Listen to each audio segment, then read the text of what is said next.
Se les pido, se les pido. No,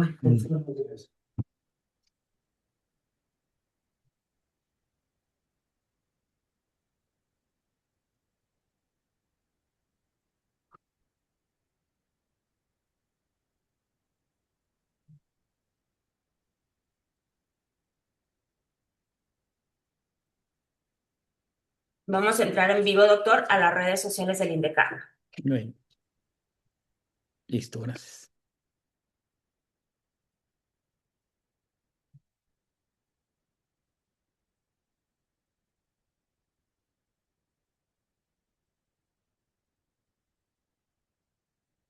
Saludos, Pati, de Tlaxcala.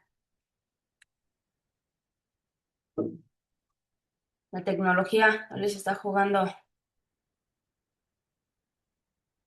¿Ya tienen todos café? Porque dijo la maestra Alma Yesenia, me los encargó mucho, que todos toman café por la mañana con ella.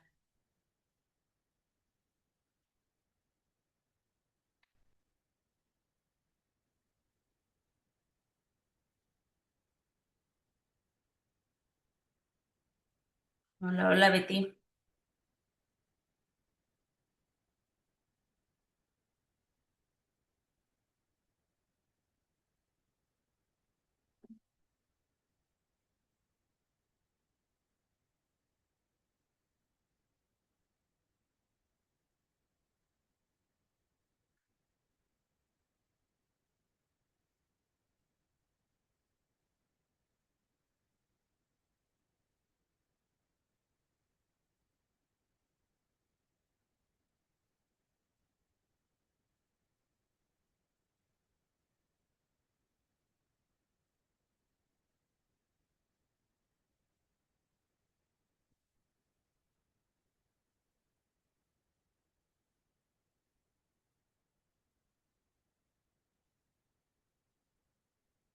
Creo que les falló el sonido, pero bueno, vamos a iniciar.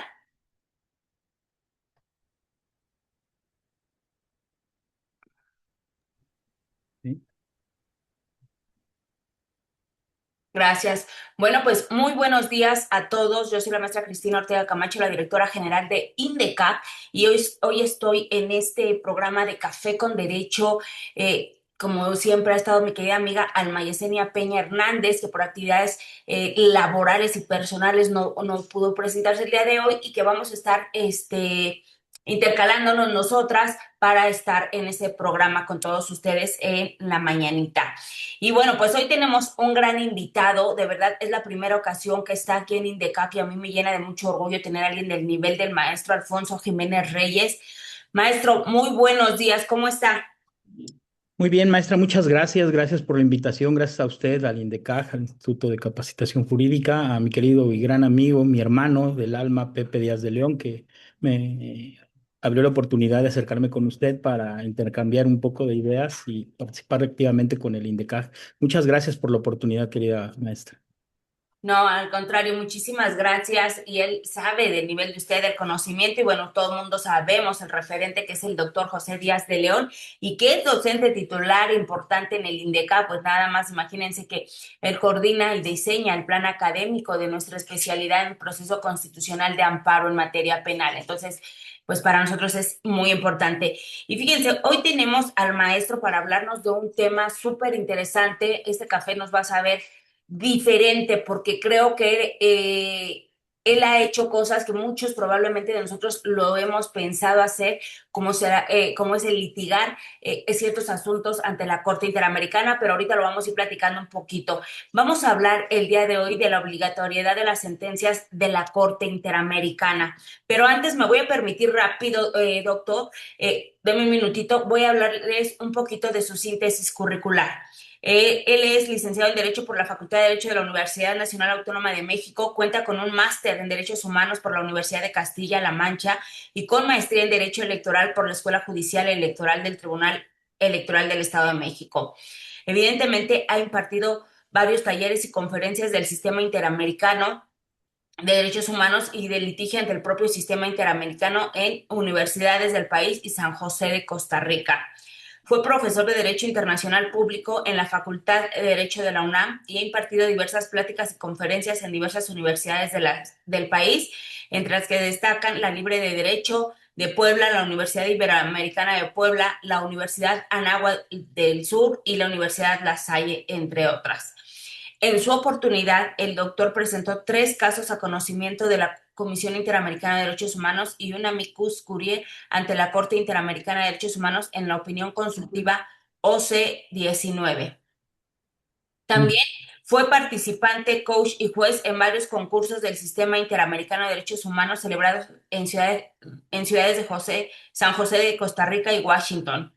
Ocupó también el cargo de director de tramitación y sustanciación en el Instituto Federal de Acceso a la Información Pública.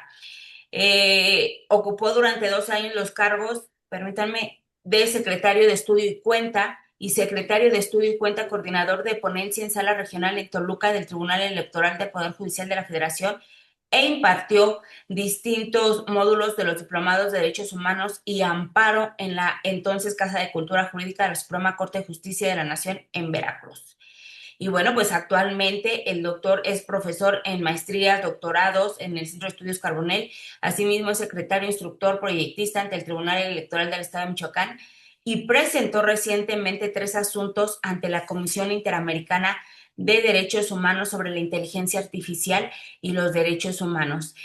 O sea, tiene un currículo muy vasto y sobre todo muy interesante respecto del tema en el que vamos a estar hablando, doctor, que es un temazo para todos y que trae ahí, mmm, ahorita usted nos va a escuchar, un poquito de un sesgo de resistencia, ¿no? Por toda la situación que está pasando en el país. Y hoy usted nos habla de la obligatoriedad de las sentencias de la Corte Interamericana. Platíquenos un poquito, pero sobre todo ilústrenos hoy con todo este sesgo, si hay o no un cambio a partir de la reforma judicial. Creo que eso se va a ser un punto álgido que vamos a estar discutiendo, mi querido doctor. Bienvenido. Claro que sí, maestra, muchas gracias. Insisto, gracias por la invitación. Les comento, el tema lo empezamos a desarrollar desde hace 26 años. Tengo 26 años que conozco el sistema interamericano. Desde aquellos años asiagos de 1999, nosotros discutíamos la importancia y la relevancia no solamente de las sentencias de la Corte Interamericana de Derechos Humanos, sino también de las resoluciones de la Comisión Interamericana de Derechos Humanos, pero eso lo tocaré más adelante. El punto es que siempre cuando uno le pregunta a las personas, a la gente les pregunta, ¿por qué crees que las sentencias de la Corte Interamericana de Derechos Humanos son obligatorias? Y la respuesta común, en la gran mayoría de los casos, les dicen es porque lo dice la Corte. La Corte ha dicho en la 293, en la contradicción de tesis 293, que las sentencias de la Corte Interamericana son obligatorias. Y me parece que ese es el gran problema y el gran sesgo que tenemos como abogados. Nos quedamos con lo que nos dice la Corte cuando ese solamente es un argumento de autoridad. Es decir, es una falacia de autoridad, porque si la Corte Interamericana, la Suprema Corte de Justicia de la Nación, hubiera arribado a la conclusión distinta, que después lo hace en la contradicción de criterios 175 de 2022, dice que no son obligatorias las sentencias de opiniones consultivas, ¿no? Pero en fin, el tema es que quien nos ha metido en un problema respecto a la interpretación y la obligatoriedad de las sentencias de la Corte Interamericana es la propia Corte, pero porque partimos de un principio, de una mala teoría, que quien determina la obligatoriedad es la Suprema Corte de Justicia, y no es así.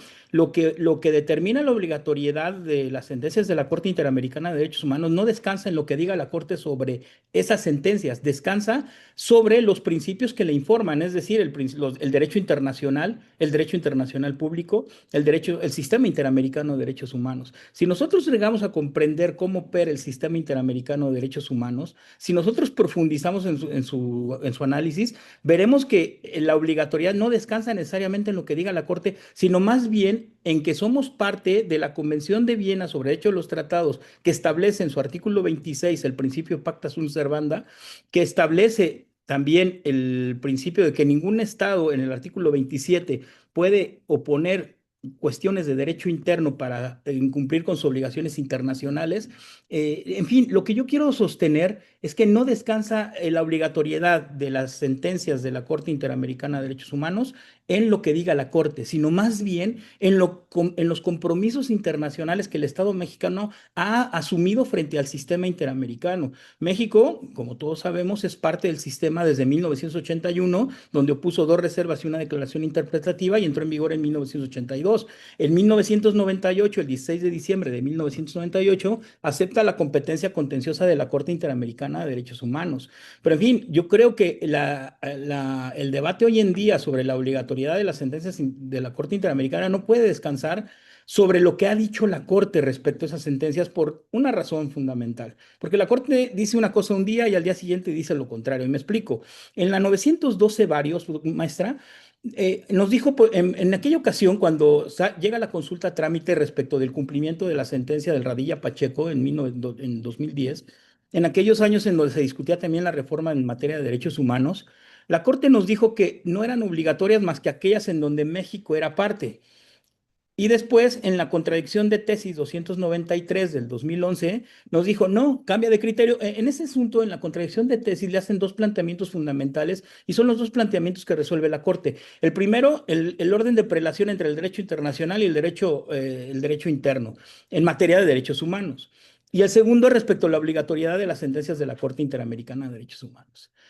Y a mi parecer, cuando resuelve la Corte la contradicción de tesis, lo hace de manera contradictoria.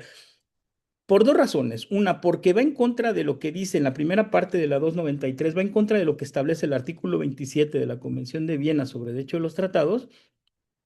Y dos, porque la Convención Americana sobre Derechos Humanos, en su artículo segundo, ordena a los estados adaptar todas las disposiciones de derecho interno para adaptar su legislación a los derechos consagrados en la Convención Americana sobre Derechos Humanos. Es una de las obligaciones genéricas. Y fíjense qué interesante es lo de la 293. En la 293 primero nos dice la Suprema Corte de Justicia de la Nación. Nos dice, eh, no es un tema de prelación de derechos. En materia de derechos humanos están al mismo nivel los tratados internacionales y la Constitución. Es un mismo bloque de constitucionalidad, no tenemos problema en eso. El tema, dice la Corte, es un tema de restricciones. Cuando haya un tema de restricción en un derecho fundamental en la Constitución y en la Convención Americana sobre Derechos Humanos o en los tratados internacionales de derechos humanos, se estará siempre a lo que establece la Constitución. Y eso, aunque no lo diga la Corte, es un tema de prelación de derechos. Pero insisto, esta determinación, esta primera parte de la determinación es contradictoria con lo que después termina resolviendo respecto de la obligatoriedad de las sentencias.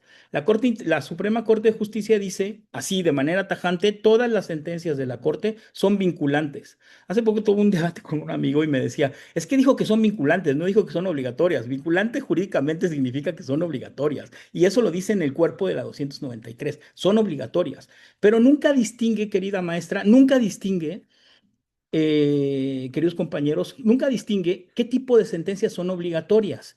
Es decir, no distingue que la Corte Interamericana de Derechos Humanos dicta diversos tipos de sentencias. Dicta sentencias de excepciones preliminares, sentencias sobre casos contenciosos o de fondo, sentencias de opiniones consultivas, sentencias de reparaciones, sentencias de interpretación de sentencias. Pero la Corte nunca analiza cuáles de ellas son obligatorias. Y eso le permite de manera tramposa, a mi parecer, de manera tramposa a la Corte, después en la contradicción de criterios 175 de 2022, decir que no, que las opiniones consultivas no son obligatorias porque no implican un caso contencioso de fondo.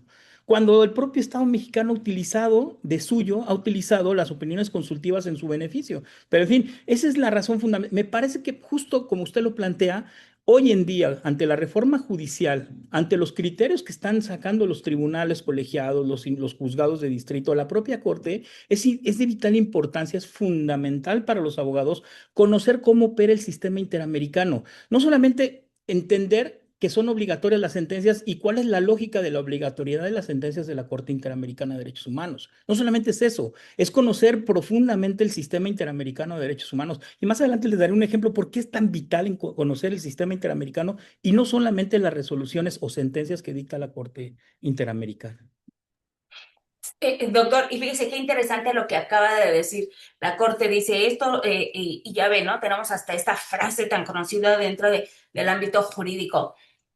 En una nueva reflexión, la Corte ha decidido, es decir, ya analizaron bien, porque entonces, doctor, ¿dónde quedaría el papel que juega el artículo primero de la Constitución política? O sea, ¿dónde queda entonces el artículo primero respecto de esta obligatoriedad? Claro.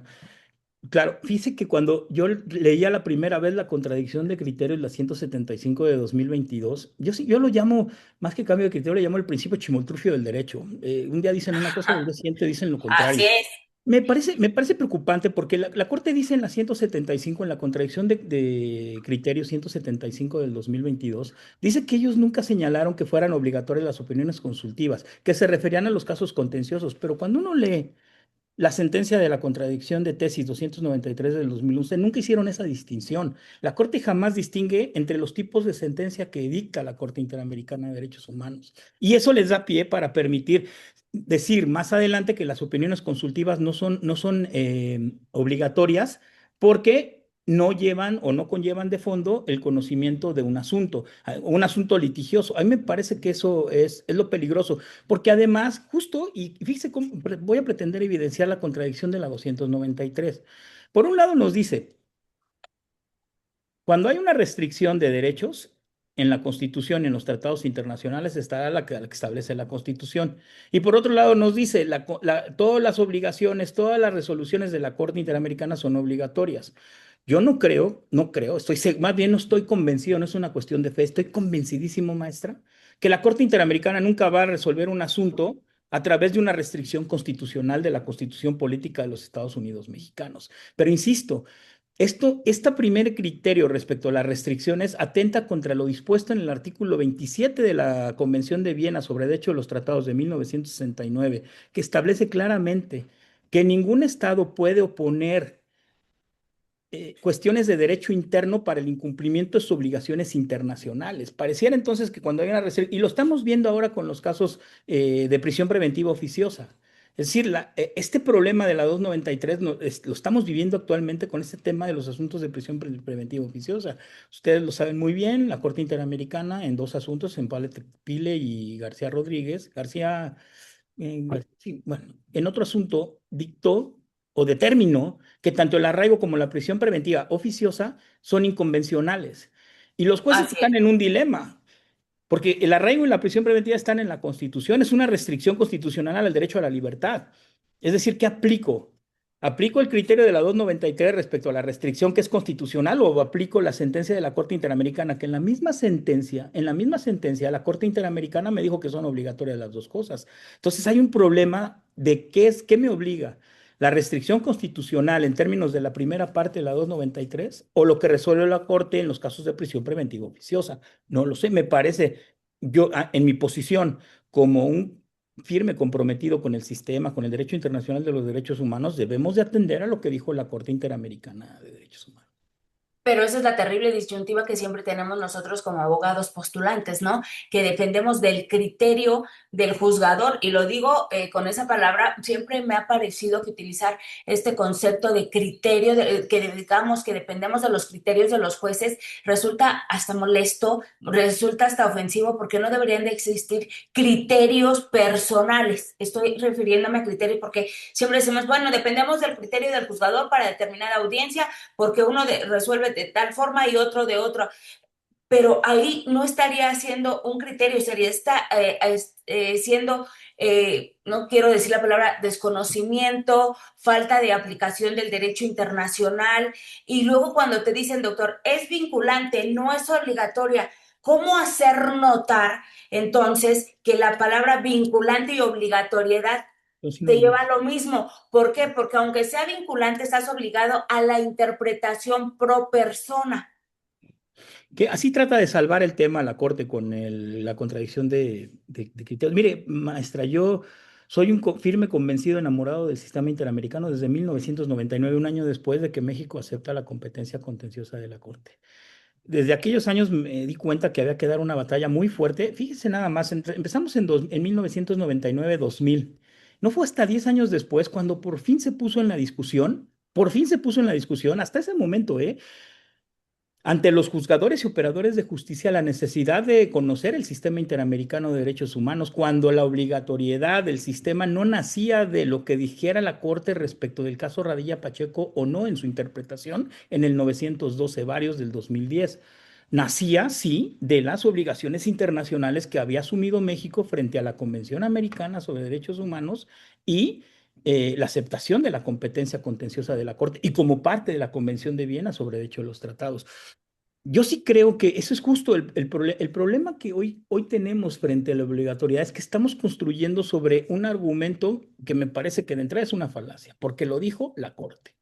Así es. La Corte puede decir lo que quiera, pero hay que analizar de fondo.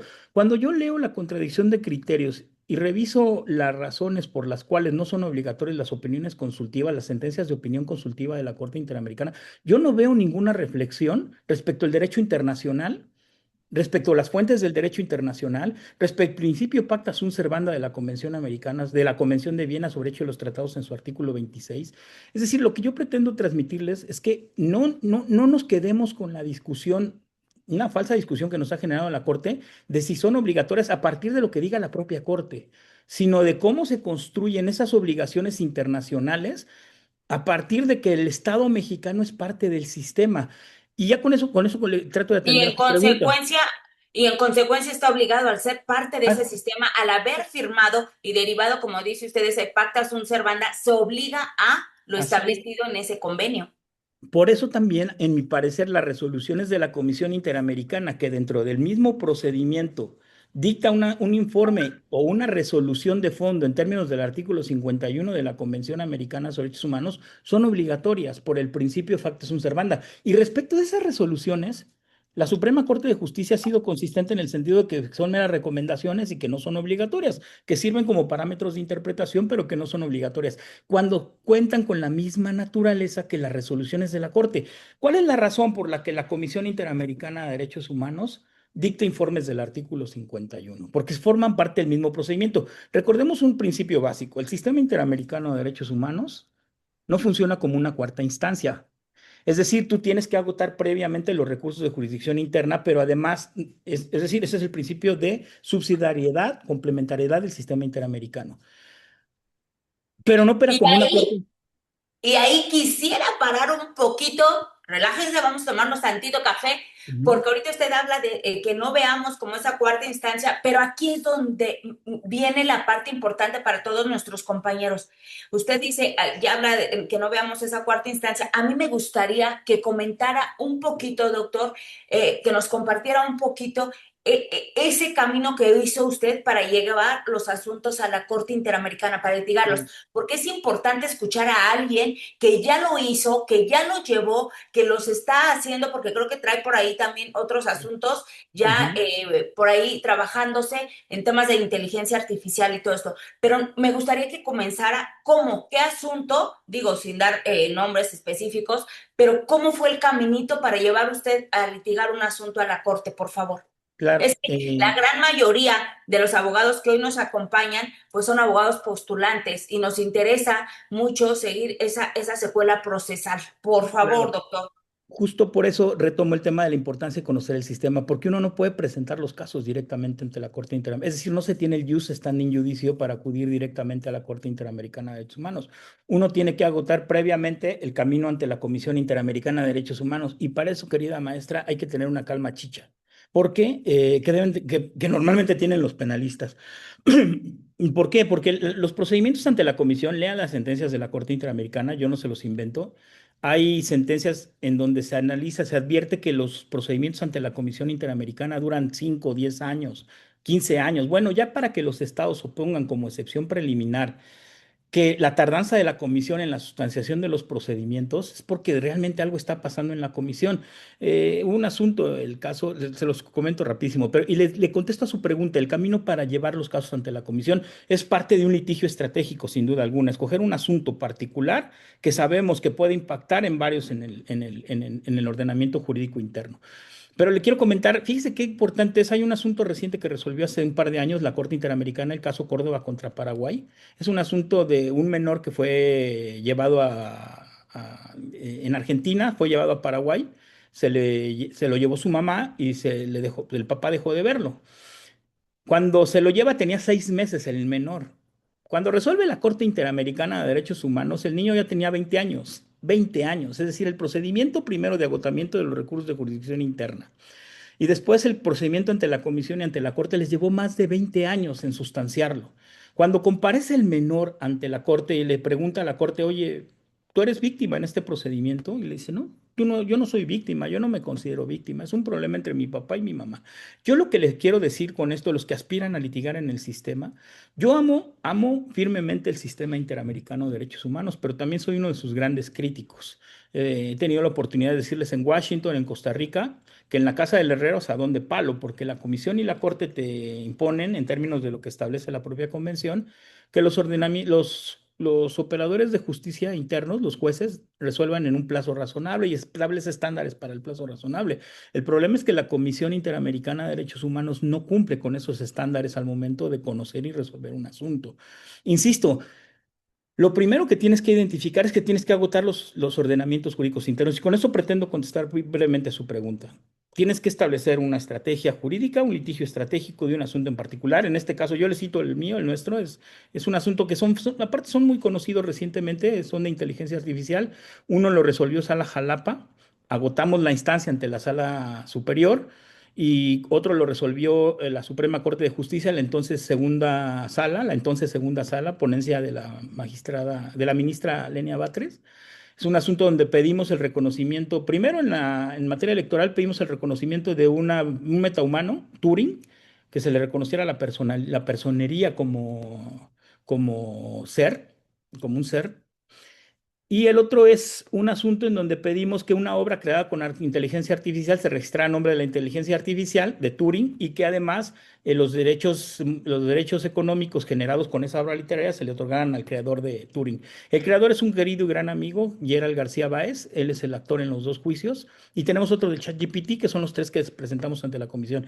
Pero bueno, le contesto, hay que agotar los recursos de jurisdicción interna en términos del párrafo segundo de la Convención Americana y el artículo 46.1a. Ese es el primer requisito.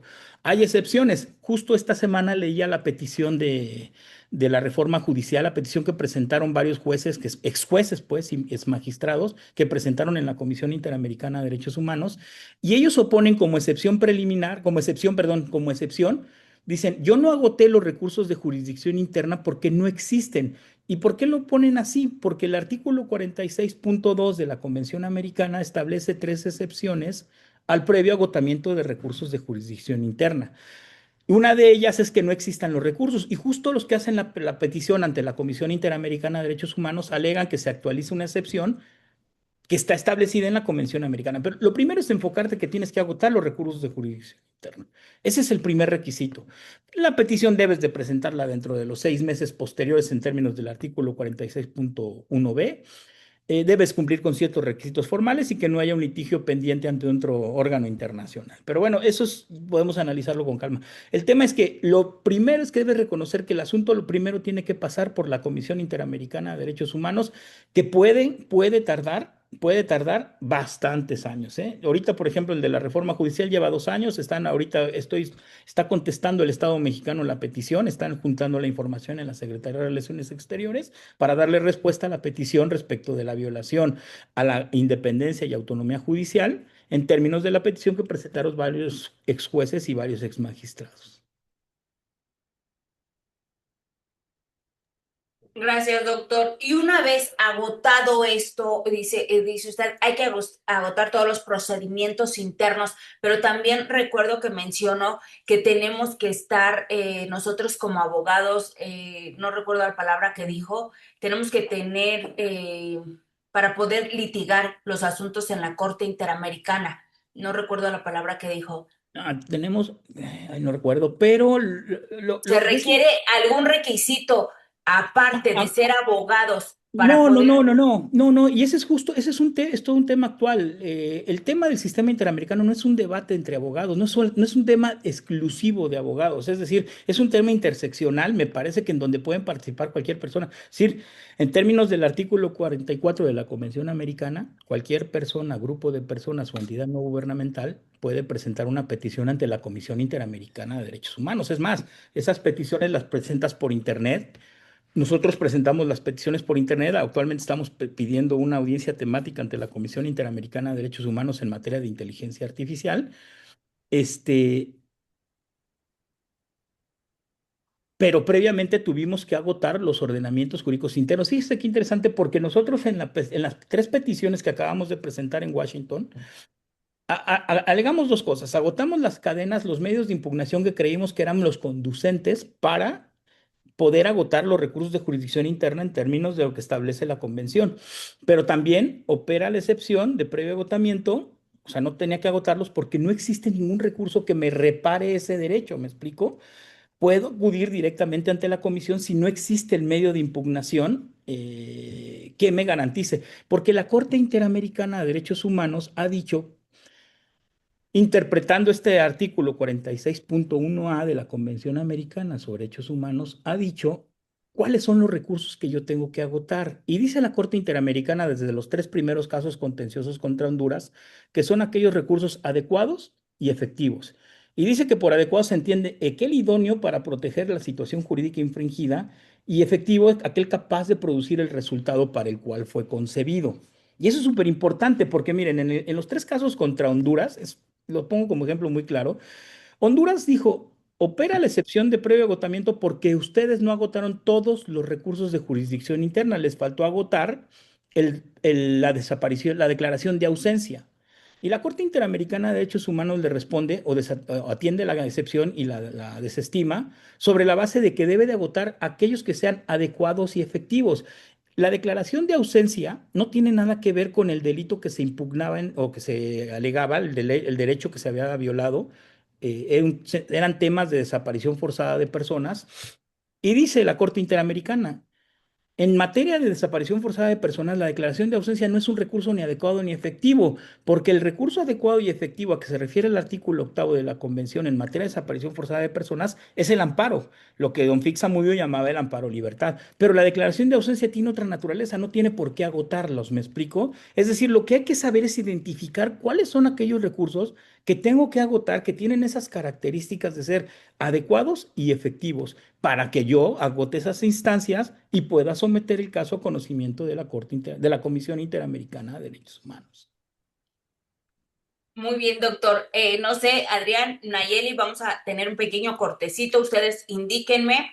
Está muy interesante esta plática. Ahorita vamos a entrar a la cuestión de las preguntas con el doctor, porque estoy segura que muchos de nuestros compañeros están tomándose, sí, un cafecito, pero pensando en todo lo que dice el doctor y los retos, porque tenemos muchos retos. Creo que hoy los retos se acrecentaron respecto de todas estas obligaciones del Estado mexicano. No sé si le parece, doctor. Creo que hoy Claro. tenemos mayores retos después de la reforma judicial.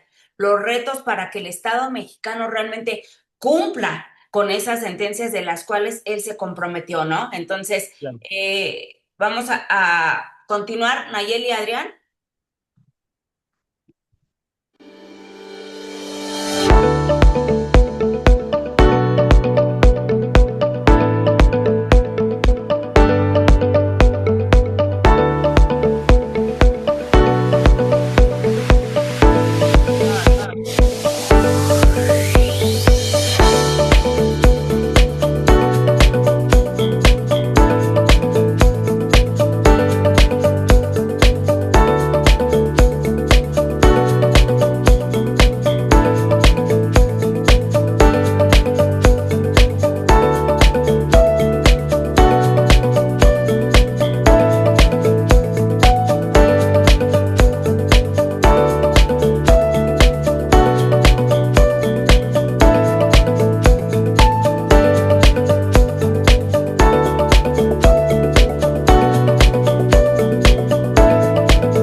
pues regresamos, ya vieron toda la información, toda la parte académica que tenemos en INDECAC y bueno, no quiero que nos perdamos de esto. Vamos a dar posibilidad, doctor, si usted me lo permite. Tenemos una manita levantada desde hace ratito con el maestro Víctor Mendoza para que me ayuden a activar su micro, por favor, para hacer preguntas claras y concretas, por favor.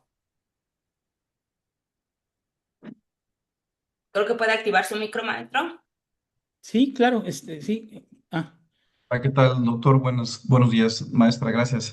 Qué bueno. Doctor, en relación a la prisión preventiva, usted señalaba que, bueno, podemos acudir al artículo primero, párrafo tercero de la Constitución. Generalmente, los jueces, cuando se solicita una revisión de medida cautelar en una prisión preventiva, atienden a la parte infine del párrafo segundo del artículo 19, que no debe sujetarse a ninguna interpretación. En este sentido, ¿cómo podríamos, digamos, convencer al juez que una revisión de una medida de prisión preventiva oficiosa justificada, cuando desde luego no hay riesgos procesales que cautelar, debe atenderse a las sentencias emitidas por la Corte Interamericana? En este caso, las sentencias son Paz de Tecpile y otros contra México de noviembre de 2022 y la García Rodríguez y otros de febrero del 2023. Generalmente, bueno, pues en la primera sentencia de los párrafos del 96 al 114 y en el resolutivo octavo de dicha sentencia se establece que pues el Estado mexicano debe adecuar su ordenamiento a los parámetros de test de proporcionalidad que establece la propia sentencia. Sin embargo, los jueces generalmente, de fuero común, son muy reticentes a adoptar estas disposiciones. ¿Cuál sería su opinión, maestro? Gracias.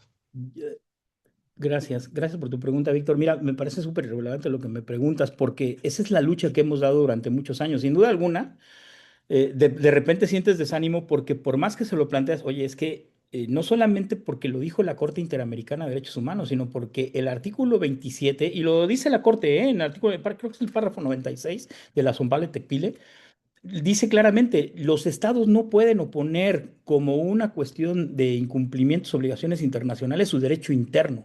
Es decir, tenemos que seguir dando la lucha, pero quien nos mete en esta dinámica, insisto, fue la Suprema Corte de Justicia de la Nación cuando resuelve la 293 y por un lado dice, cuando hay una restricción constitucional y una internacional, estate siempre y en eso se amparan los jueces para desatender esta obligación respecto a la libertad personal y esta obligación de la Corte Interamericana de Derechos Humanos.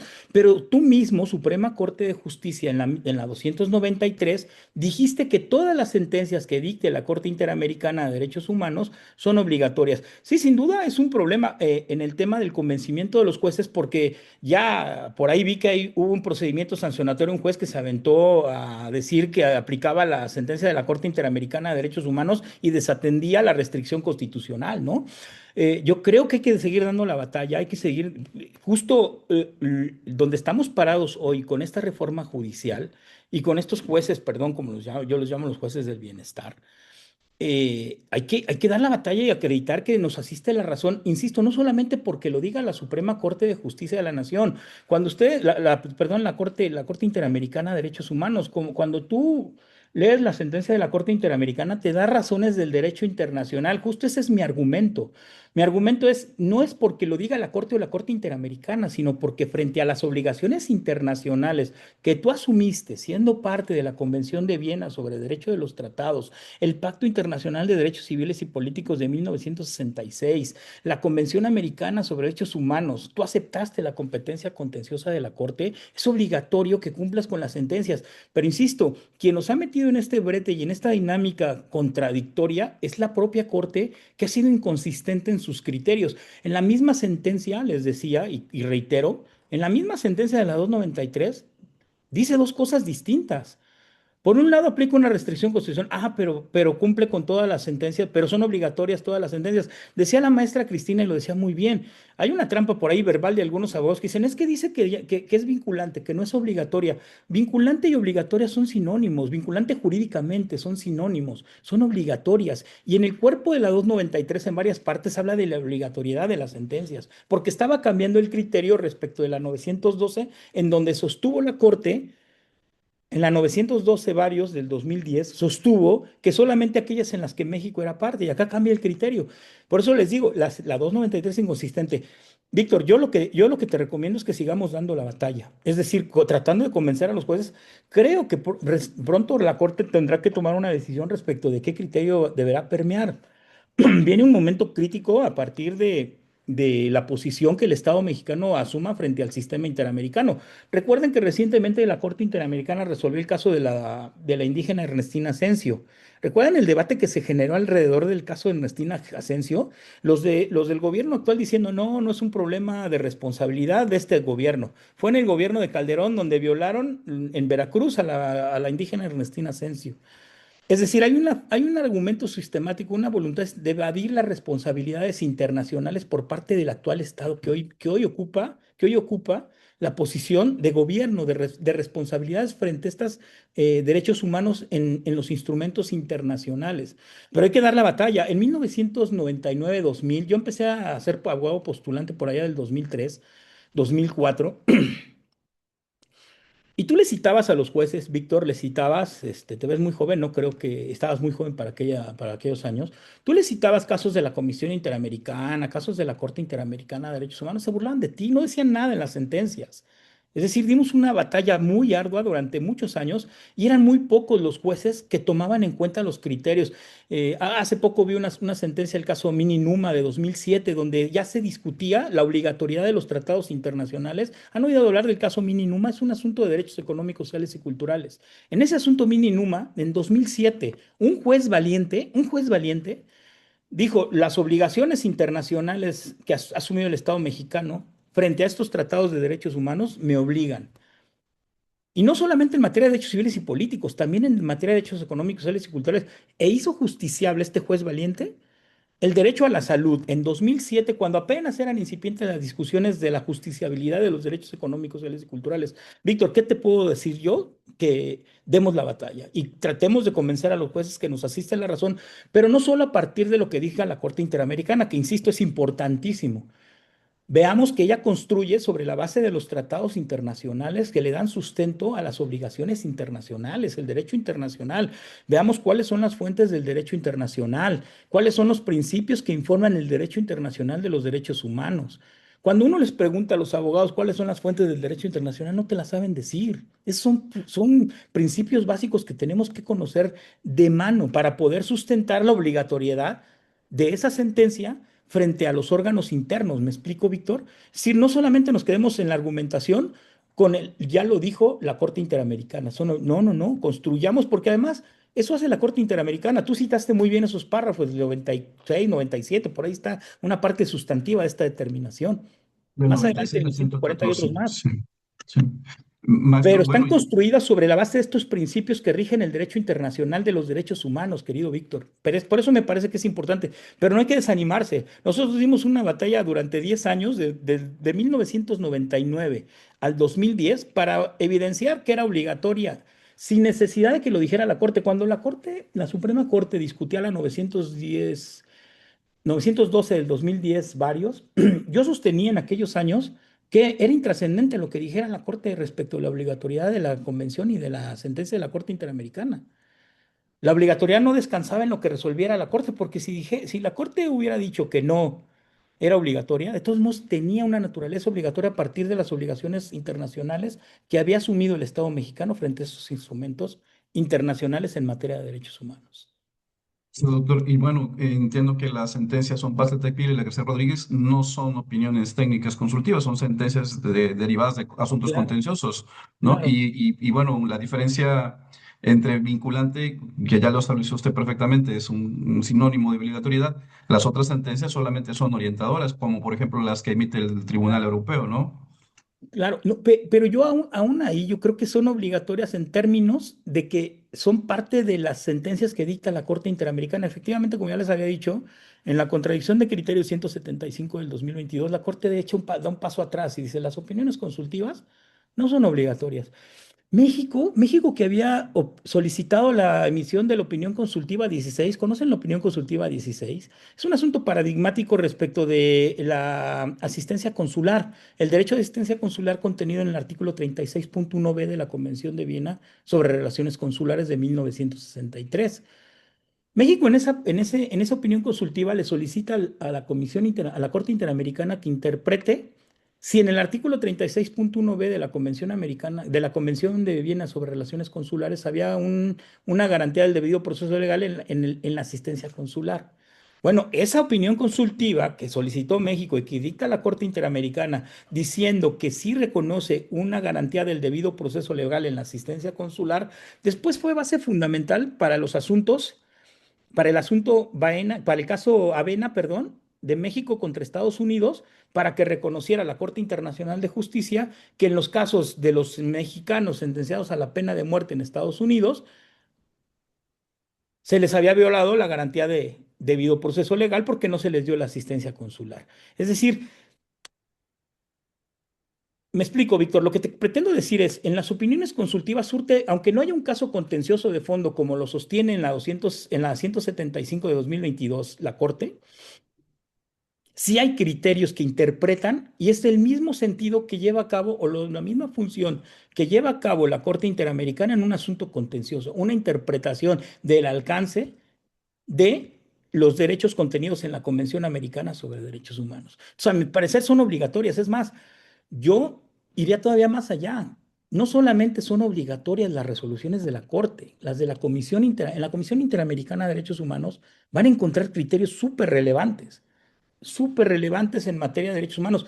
Recuerden que los asuntos contra México no llegan sino hasta 2004. El primer asunto que llega a conocimiento porque México acepta la competencia contenciosa de la Corte en 1998, el 16 de diciembre del 98. El primer caso que se presenta a conocimiento de la Corte es el caso Alfonso Martín del Campo Dot. Hay una discusión si es una sentencia o no. A mí me parece que es una sentencia en términos de que la dicta la Corte Interamericana y es parte de su jurisprudencia. Y doctor, nos están llenando de preguntas y súper interesantes respecto de este tema y yo creo que porque existe, como bien lo comentan ahorita ustedes y el maestro Víctor, y aquí yo estoy leyendo un mensaje de un comentario que nos hace mi buen Martín, dice, hay un conflicto de derecho interno y derecho internacional porque dicen que primero la Constitución y después los tratados y este es el pleito de todos los días, esta tensión entre este control de convencionalidad y la tan llamada, porque lo escuchamos en todas las mañaneras, tan llamada soberanía constitucional, ¿no? Que con eso se pretende, el hablar de esa soberanía constitucional y al hablar del Estado de Derecho en México y de la protección, esa protección de soberanía nos lleva a una desprotección legal. Al no aplicar, doctor, no sé si usted esté de acuerdo, el querer protegernos tanto con esa soberanía constitucional, en realidad está llevando a una desprotección, porque al no acatar, como usted bien dice, esos compromisos pactados por el Estado de Mexicano, en realidad lleva a esa desprotección a toda la gente que está Claro. bajo ese sistema. Claro, sí, insisto, de manera tramposa la Corte en la 293, en la contradicción de tesis 293 del 2011, hace una afirmación, porque lo primero que tenía que resolver era si había un orden de prelación entre el derecho internacional y el derecho interno. Con este debate eterno de las teorías monistas y dualistas, y si el derecho interno está sobre el derecho internacional, el derecho internacional sobre el derecho interno. Y la Corte trata de resolver la 293 y dice, no, en materia de derechos humanos no hay esa distinción no hay ese orden de prelación entre el derecho interno y el derecho, porque todos están en un mismo, a la par, están en un mismo bloque de Y constitucionalidad. aquí Es dice decir, Ramsés, no sé si va usted a eso, si tenga que ver, dice Ramsés, lo que no se acaba de entender es que los tratados son constitución. así ¿Qué es. opina? Sí, lo dice el 133 constitucionales, ajá, que son parte de la Constitución, y yo coincido con Ramsés, justo, pero por eso creo que ustedes vean los debates cuando se discute la 293. Dicen, están en el mismo nivel. Y cuando discuten el tema de restricciones, escuchen a los ministros. Hay ministros que dicen, por encima de la Constitución, nada. Nada. Por abajo de la Constitución, todo. Bueno, pues no acabas de decir que no es un tema de prelación entre el orden interno y el orden internacional, sino un tema de restricciones. Insisto, fíjense lo evidente de este problema que generó el decir que es un tema de restricción y que tú aplicarás la restricción constitucional sobre la restricción que está contenida en los tratados internacionales, en los derechos humanos reconocidos en los tratados internacionales. Porque el artículo 27 es muy claro de la Convención de Viena sobre Derecho de los Tratados. Y perdón que haga énfasis en ello. Ningún Estado puede oponer como una cuestión de incumplimientos, obligaciones internacionales, cuestiones de orden interno. Y aquí lo que está diciendo en la 293 es que por una cuestión de orden interno aplicaré la restricción constitucional, ¿me explico? Por eso y porque el artículo 2 de la Convención Americana sobre Derechos Humanos, que es una de las obligaciones genéricas que establece la Convención y que además informa todo el tema del control de convencionalidad, establece que los estados parte de la convención tendrán que adoptar todas las medidas de cualquier naturaleza jurisdiccional, administrativo, para adaptar sus ordenamientos jurídicos internos a las normas establecidas en la propia convención. Evidentemente, si tienes que adaptar tus ordenamientos jurídicos internos a las normas constitucionales, también tiene que ver con un tema de restricción. La restricción tiene que Claro. estar en términos constitucionales, convencionales y no constitucionales. Me parece que es un debate súper interesante. Pero sí entiendo el desánimo que hay hoy en día que nos plantea Víctor. ¿Cómo convenzo al juez de que tiene que... No hay de otra, hay que seguir dando la lucha con todos los juzgadores. Eso les ha costado, insisto, yo vi que por ahí hay un juez que ya empezó con un procedimiento administrativo por aventarse una actitud valiente de decir, es obligatorio lo que dijo la Corte respecto de la Corte Interamericana de Derechos Humanos respecto de la inconvencionalidad de la figura del arraigo y de la prisión preventiva oficiosa, que dijo que modulara, ¿no?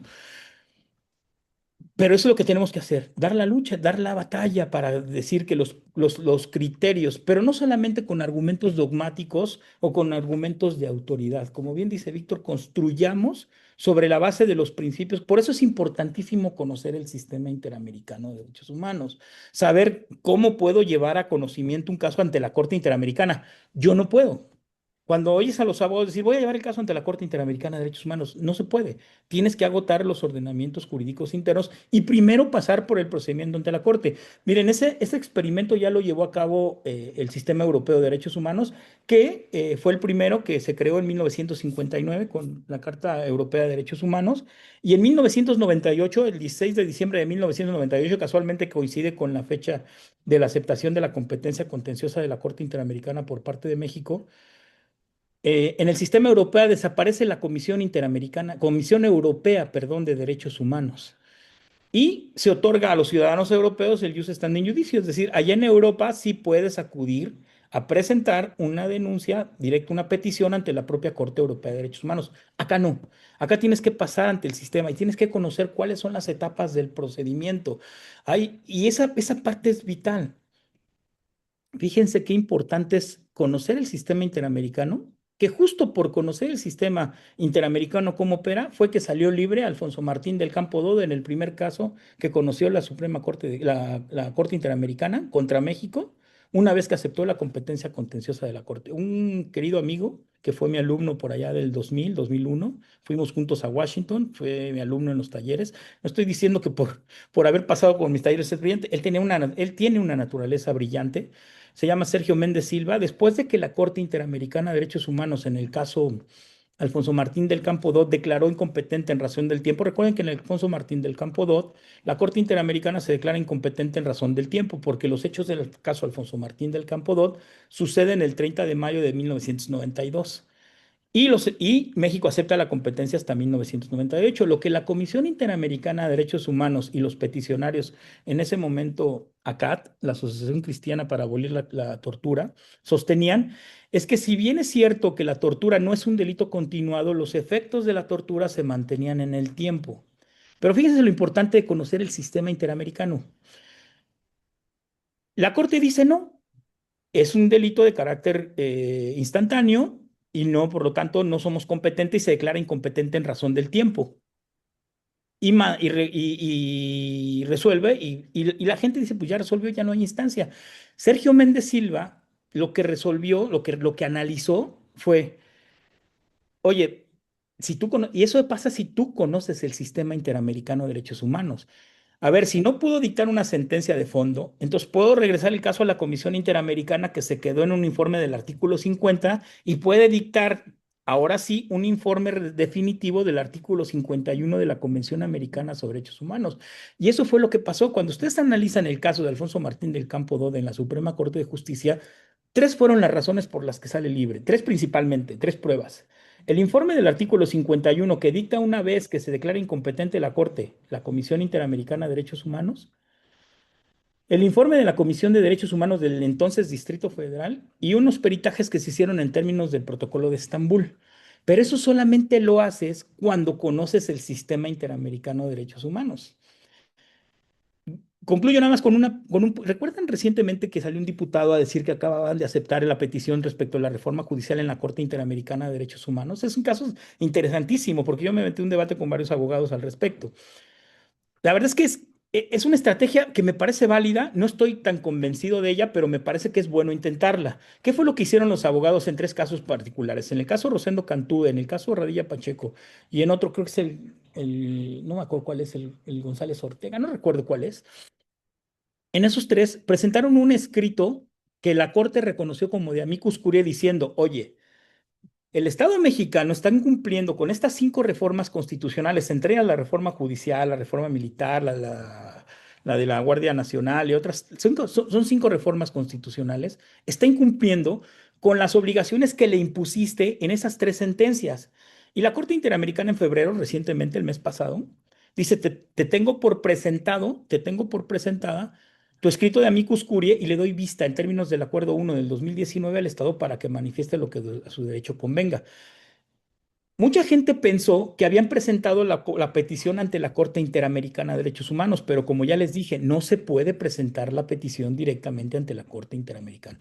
Fue una estrategia que hicieron unos abogados a partir, sí, de conocer el sistema. No sé qué vaya a resolver la Corte porque está en un tema de cumplimiento de sentencia de tres casos contenciosos.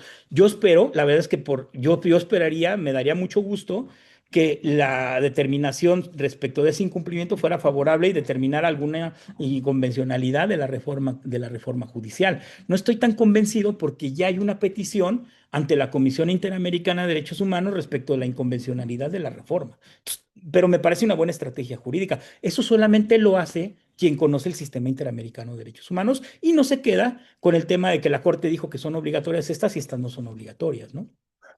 Y ahí me voy a atrever a decir algo que creo que es pertinente y creo que todos los que estamos conectados, tenemos casi 200 personas en la plataforma, gente que nos está siguiendo en redes sociales. A veces, y lo digo desde el área del conocimiento, cuando yo veo temas de responsabilidad civil, reparación integral del daño, y los escucho en materia penal y los escucho en materia laboral, y digo, desconocen el área de la reparación integral del daño por esto y esto que podemos llevar en la materia civil. Creo que todos somos ignorantes en cierta parte del conocimiento que es infinito. Y creo que muchas veces, ahorita yo escuchando al doctor y viendo todo lo que ha hecho y que conocemos a través del doctor Pepe Díaz de León y que me comenta toda la experiencia que tiene el doctor a través de diversos asuntos que ha llevado a la Corte Interamericana, creo que muchas veces justificamos el decir es que los nuevos jueces, es que la Corte, es que esto, es que desconocemos todo el sistema. Es que es una realidad que debemos, yo creo que para litigar estos asuntos en la Corte, doctor, sí necesitamos ser especialistas, conocer precisamente todo lo que implica el sistema interamericano de derechos humanos y aterrizarlo precisamente en nuestro país, en el derecho mexicano. Pero como dice usted, construyendo una argumentación, no solo quedándonos con el tema de decir, bueno, es que a partir de estos nuevos jueces, es que a partir, y bueno, entonces, los que lo están haciendo, los que sí lo están logrando, los asuntos que usted trae ahorita en la Corte Interamericana, ¿por qué sí llegan? ¿Por qué sí pasan? ¿Cuál es la diferencia? Entonces, creo que en esta materia, doctor, no sé si esté usted de acuerdo, con independencia de la materia a la que nos dediquemos en materia civil, familiar, penal, laboral, sí requerimos un tema de especialización en esta área, en tema de Ujú. convencionalidad, en tema de derechos humanos. Entonces, para poderlo aterrizar, como dijo usted y lo dijo bien, ahorita si nos preguntara a los casi 200 que estamos aquí y nos dijera, a ver, díganme las fuentes del derecho internacional. díganme la estructura de la Convención de Viena, díganme las teorías del derecho internacional, ¿no? Entonces, creo que sí nos hace falta quitarnos ese chip de decir, bueno, es que la nueva corte, los nuevos jueces, es difícil llegar y tarda 1000 años, pero hay quien llega y hay quien obtiene estos resultados, ¿no? Entonces, claro que sí, nos están poniendo aquí, está súper interesante la ponencia, sugiero que invite al ponente otra vez para que enriquezca nuestras profesiones. Y fíjense, no solamente lo vamos a invitar y yo agradezco mucho al doctor Pepe Díaz de León, ustedes lo saben, él es referente en materia de amparo, creo, me atrevo a decirlo públicamente, para mí es el mejor amparista en materia penal en el país ahorita. ¿No? Creo que él está haciendo los amparos más importantes en este país. Y fíjense, afortunadamente convencimos al doctor para que nos dé un curso súper intensivo en donde nos va a hablar precisamente del derecho internacional público y del derecho internacional de los derechos humanos. Todo eso lo va a desglosar, ya se los haremos llegar el temario. La historia del sistema interamericano, hay que tener esa cultura para poderlo hablar, como lo dice el doctor, ¿no? Vamos a tener la Comisión Interamericana de Derechos Humanos, y aquí menciona algo que nos va a sonar súper interesante a todos, la fórmula de la cuarta instancia, el sistema de peticiones individuales, las denuncias individuales y denuncias interestatales, los requisitos de admisibilidad, la sustanciación ante la comisión, el informe del artículo 50, la resolución del 51 y las medidas cautelares. Después viene otro bloque en donde nos va a estar hablando de la Corte Interamericana de Derechos Humanos y va a hablar precisamente de esa función consultiva de la Corte, la función contenciosa, la etapa de supervisión, las medidas provisionales, reparación y costa. Y después viene con líneas jurisprudenciales de la Corte Interamericana de Derechos Humanos, con varias sentencias ya resueltas que se van a analizar en ese gran curso y sentencias en contra del Estado mexicano. Va a ser un curso intenso, va a ser un curso muy, muy especializado en esta materia y lo vamos a tener para el mes de mayo, ¿verdad, doctor? Ya lo tenemos Sí, agendado. Tu así es. agenda nos permite hacerlo para el mes de mayo. Ya les estaremos para el mes de mayo. Dice, no tienen un diplomado en amparo, tenemos especialidad en amparo, ¿sale? Entonces, pero sí considero que más allá de estar solo pensando en el litigio, en toda esta parte, de decir, no me van a resolver, no se puede, no esto, por Dios, necesitamos las bases sustantivas. Y en este caso, creo que el doctor es el idóneo, de verdad. Ustedes ya lo escucharon, pero lo van a escuchar en temas de clase y cómo lo desarrolla. Y bueno, imagínense, y nada más se los dejo ahí, la magistrada Griselda Elizalde Castellanos fue su alumna y me dijo, lo tenemos que tener en INDECA, ¿no? O sea, imagínense que la magistrada fue su alumna y me dijo, es que tiene que estar en INDECAC, de verdad, lo que este señor sabe tiene que transmitirlo. Entonces, para mí es importante que haya aceptado nuestra invitación, que esté aquí, que nos haya compartido un poquito, doctor, y pues claro que queda ahí la invitación para un segundo café, porque se los juro, yo me eché dos, ahí están. Yo me quedo porque de que lo escuchaba y decía, es que muchos de los conceptos que dice el doctor, digo, yo por lo menos lo reconozco, hay cosas que desconozco porque no me he metido a leer toda esa parte. Entonces, mi querido doctor, la invitación está abierta para un segundo programa en Café con Derecho y pronto les estaremos compartiendo la publicidad para ese gran curso que nos va a impartir el doctor Alfonso Jiménez Reyes del taller. El taller es el Sistema Interamericano de Derechos Humanos y su impacto en el derecho mexicano. Entonces se van a estar discutiendo las sentencias y se van a estar analizando, ¿no? Entonces, mi querido doctor ya está pidiendo otra ponencia, déjenme agendarlo con el doctor, pero va a estar pendiente la publicidad para que de verdad participen. Va a estar 21 horas, creo, Sí, 21 horas, aproximadamente. ajá, aproximadamente, hablando de todos estos temas centrales que yo les comentaba y va a ser súper interesante. Creo que si nosotros nos hacemos especialistas en todos estos temas de derechos humanos, el control de convencionalidad y toda esta parte, vamos a explotar Sí. más el área del derecho a la que nos dedicamos, porque tenemos una base fuerte. Entonces, ahí nos vamos a dejar de decir, no se puede, resolver, es que probablemente no hemos construido buenos argumentos. ¿Sale? Entonces, mi querido doctor, un último comentario para cerrar y de verdad qué café tan interesante. Justo esa es la importancia del sistema, que sepamos que en el sistema, en el derecho internacional de los derechos humanos y particularmente en el sistema, tenemos herramientas que no solamente podemos, tenemos la obligación de contar con ellas, no solo porque yo lo diga, insisto, o porque lo diga la Corte, porque son instrumentos internacionales que México ha aceptado, ha formado parte de ellos y son obligaciones que tiene frente a los derechos humanos. Es de vital importancia hoy en día que conozcamos esta herramienta, particularmente por el momento político que hoy se vive frente a la garantía, la protección y la promoción de los derechos humanos en México. Es fundamental conocer el sistema interamericano a profundidad. Y que somos abogados, no nos podemos quedar sin hacer nada. Así como lo bueno no dura siempre, lo malo tampoco, pero es más fácil que se vaya lo malo si se enfrenta a gente capacitada, a gente preparada, a gente que los va a exhibir, a gente que les va a decir, tienes la obligación, no te estoy pidiendo un favor. Tú, como juez, eres extensión del Estado y estás obligado a cumplir lo pactado por el Estado mexicano, ¿no? Entonces, creo que esa parte es bien importante, doctor, y creo que este es uno de los puntos importantes del INDECAC, el estar con esta capacitación, con esta actualización, con esta profesionalización. Entonces, le agradecemos mucho que haya estado tan tempranito, 8 de la mañana, pero vio cuánta gente interesada en el tema, muchísimos conectados en redes sociales, les agradecemos también que hayan estado conectados. Muy buen tema, tiene muy buenos comentarios, ya le haré llegar la transmisión. Entonces, pues esperen el siguiente Café con Derecho. Recuerden que el Café con Derecho estamos los lunes y jueves a las 8 de la mañana. Y bueno, pues esperen también el gran curso del doctor, ¿sale? Entonces, mi querido doctor, bienvenido a INDECAP. Le digo bienvenido y a la primera ocasión que está aquí, porque pues ya lo amarramos para ese super curso. Muchas gracias, doctora. Que tenga excelente día y gracias a todos por su atención. Espero que sea de su apoyo, para su apoyo profesional lo que hoy platicamos. Y estoy a sus órdenes, maestra. Muchísimas gracias. Bueno, pues gracias a todos. Nos vemos el próximo lunes, que estará la maestra Alma Yesenia Peña, quien conduce este programa. Y les digo que por cuestiones laborales y personales vamos a estar coordinándonos en algunas sesiones. ¿Sale? Descansen. Bueno, vayan a desayunar. Muchísimas gracias.